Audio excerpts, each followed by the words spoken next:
Men and Women as Opposites by Carissa, Sam, and Shannon.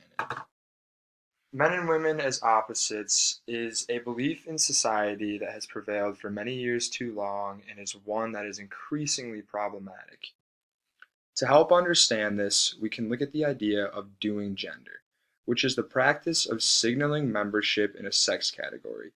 We do this through our different hairstyles, where men are presumed to have shorter hair and women longer, and we do this through clothing, where women are typically wearing more restrictive clothing than men are. It is done in interaction with others and is often assumed to reflect one's sex category, emphasizing the differences between men and women. This reinforces the norm and makes it seem natural. The idea of doing gender is also closely associated with determining gender. Determining gender is the outcome of doing gender. Humans send signals through face-to-face interactions, court cases, and imagined interactions by doing gender, wearing pink, performing heteronormativity, and so on, and society then places them in a specific gender or sex category, again drawing on the differences between men and women. Furthermore, the idea of performativity is also closely associated with the idea of oppositeness. Performativity is essentially a moment where you say it and it becomes true. For example, "It's a girl," or "I now pronounce you husband and wife." These ideas draw on specific norms like heteronormativity and the idea of a binary, which in the end perpetuates and reinforces the different roles between men and women in society. In addition to these norms, women are expected not to enjoy sex. If they do, they risk being slut-shamed by society. Furthermore, women are assumed to be sexually available for men in order to keep them as partners. There is an undefined line between being labeled a slut and being a woman who fulfills their partner's sexual needs. Contrary to this, men are expected to always want sex all the time while only focusing on their own sexual desires. Moreover, women are only supposed to have sex if they are in love, whereas men are expected to always expect sex whether they are in love or not. Women are told to wait before having sex with someone until they feel as if they have fallen in love with that person. Men are expected to initiate these interactions instead of women. There are many societal differences we can identify between men and women that are highlighted because of gender norms.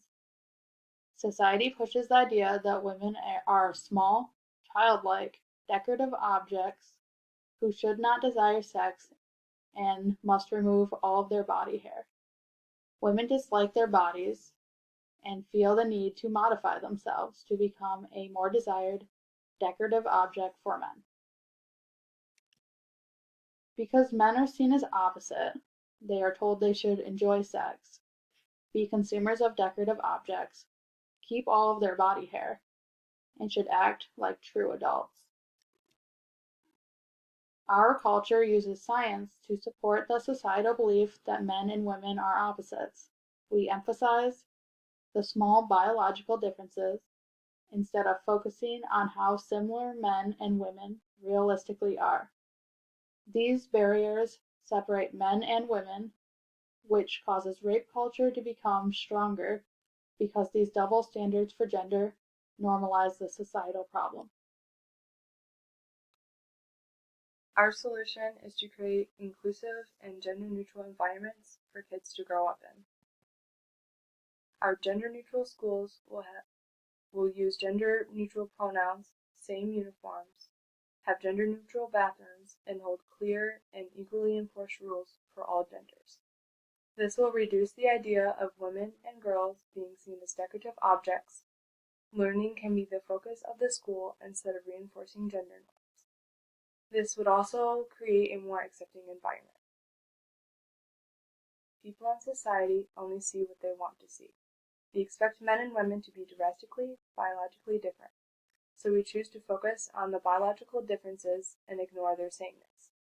Through implementing a gender-neutral educational environment for kids to grow up in, we will notice how remarkably similar men and women truly are, while hopefully ignoring the small biological differences. Gender-neutral schools would allow boys and girls to be truly themselves. They would be able to choose as an individual if they want to be strong. They will also choose whether or not they want to intervene directly or indirectly based on their personal values and beliefs. All genders will be able to express their range of emotions without fear of backlash due to gender norms. Creating gender-neutral schools will eliminate the labeling processes of racial groups suffering from discrimination in the educational environment. It would also reduce the adultification of members of these groups. This would make all individuals, regardless of race or gender, equal in the gender-neutral educational environment, while creating an environment that focuses solely on education and not the differences between genders. Again, the problem of oppositeness still prevails in society today. As shown, there are many things that can be done to fix this societal problem, and gender-neutral schools is just one of those things.